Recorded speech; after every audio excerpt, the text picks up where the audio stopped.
احب قوي ادفع للخليجيين السعوديين. ليه كده؟ احب ادفع لهم اه عشان ما يقولوش ان احنا دفعناه، دفعنا المصري. ما احبش.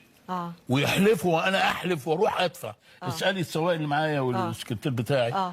هو يروح يدفع قبل ما حد. ما يمكن قصدهم حلو، يعني قصدهم مش لا هو عايز لا مش عايز انا، يعني قصدهم ما قصدهم حلو محبه بس انا مش عايز كمان.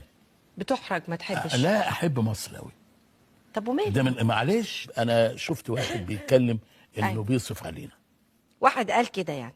شفته بعيني وسمعه.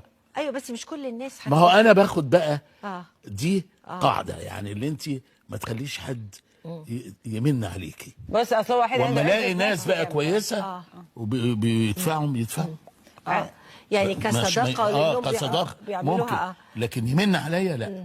هو عنده عزة نفس جامده جدا، حتى في الشغل عمره ما يتصل في مخرج او في منتج يطلب بطوله خالص لو قعد سنه في البيت غير ايوه شغل. دي معروفه. عمره ما يطلب حاجه خالص ولا اكلم حد. لا دي معروفه عني. لا انا مريت بازمات كتيره وكان عندي منتجين ممكن اروح لهم في المكاتب. طبعا عمري لا عاوزيني مش عاوزيني. الضرب يندهني. ربنا رزاق.